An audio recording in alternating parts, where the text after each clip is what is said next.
Hey, how's it going? I'm Jen. Welcome back to my channel.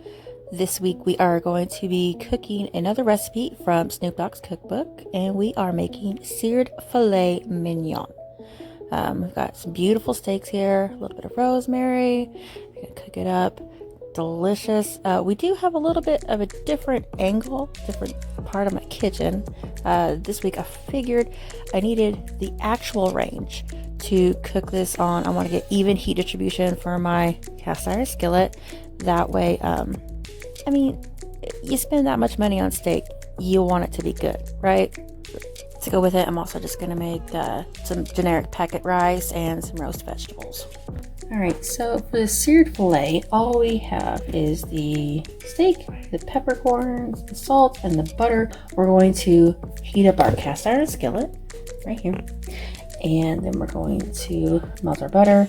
We're going to coat our steak in peppercorns and salt, or ground pepper and salt.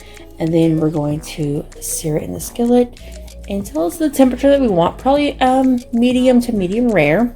Now you're probably wondering, how do I know what temperature my steak is? I actually learned this trick when I was working at a steakhouse.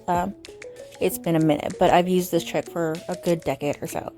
You touch the little portion of your hand, your palm, right below your thumb, and you kind of push on it, and you compare the way the meat feels to the way that your palm feels.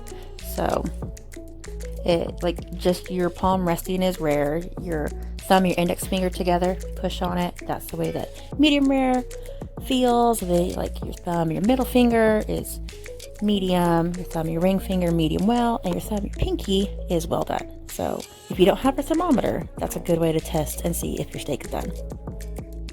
Now, if you do have a meat thermometer, you can go ahead and use this chart to kind of gauge what temperature your meat should be. So if you want it rare, it's about 125. Medium rare is about 135. Medium, somewhere around 145. Medium well, about 155.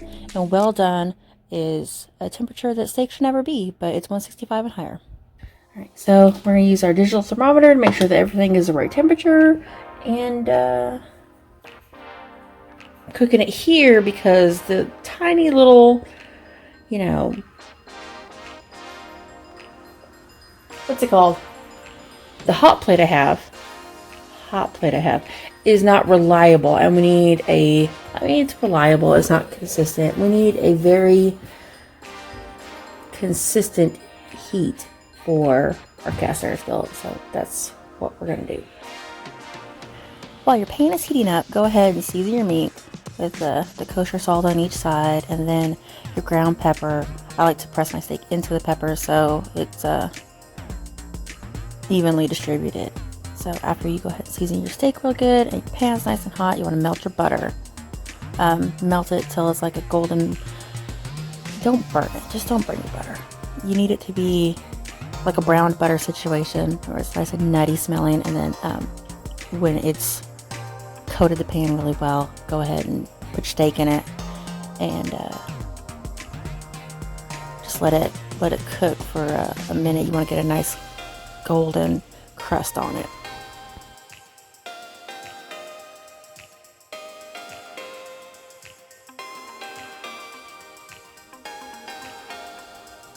Once you've got a nice golden crust on one side, you want to make sure you go ahead and flip it over to finish cooking so you get that beautiful crust on both sides. While my steak is finishing up, I just chopped some Brussels sprouts in half, and I'm going to pan fry them in that butter because you don't want all that beautiful flavor to go to waste.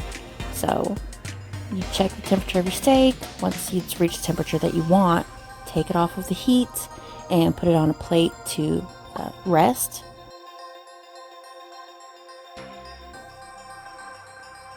And while it's resting for probably 5 to 10 minutes while you finish up your vegetables, make sure you cover it with foil and set it aside.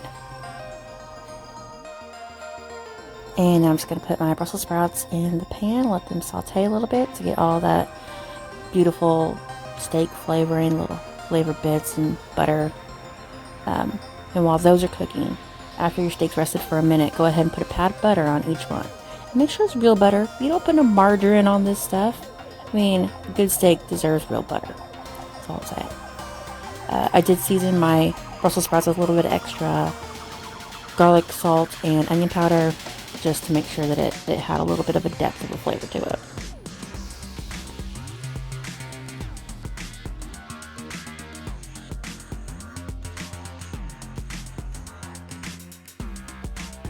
Take a little bite out of here.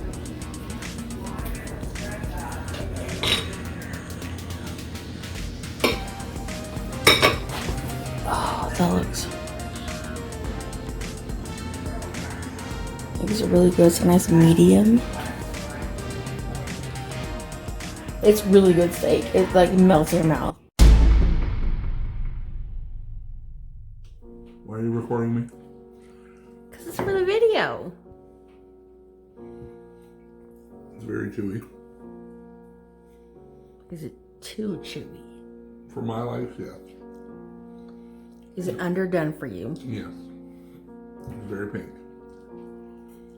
But I'll still eat it because it tastes really good. I'll just have to chew it for like 30 minutes.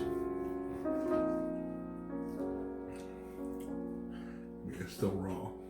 Almost. It's very thick. Let me see. No, bring it up here. Let me see. Very raw. This is not medium well. Medium well is a abomination of a steak temperature. It's horrible. Medium well should not exist.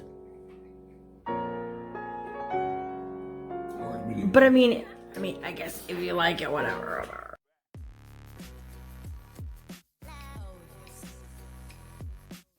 So I hope you guys liked the video. Thanks for watching to the end. If you liked it, push the like button. If you want to see more like it, push the subscribe button. Make sure you hit that bell. That way you know every time that I upload a video. And now, here is a video of my dog stealing my blanket. Thanks for watching. Bye. Rory, that is my blanket. Why did you take it and move it into your bed?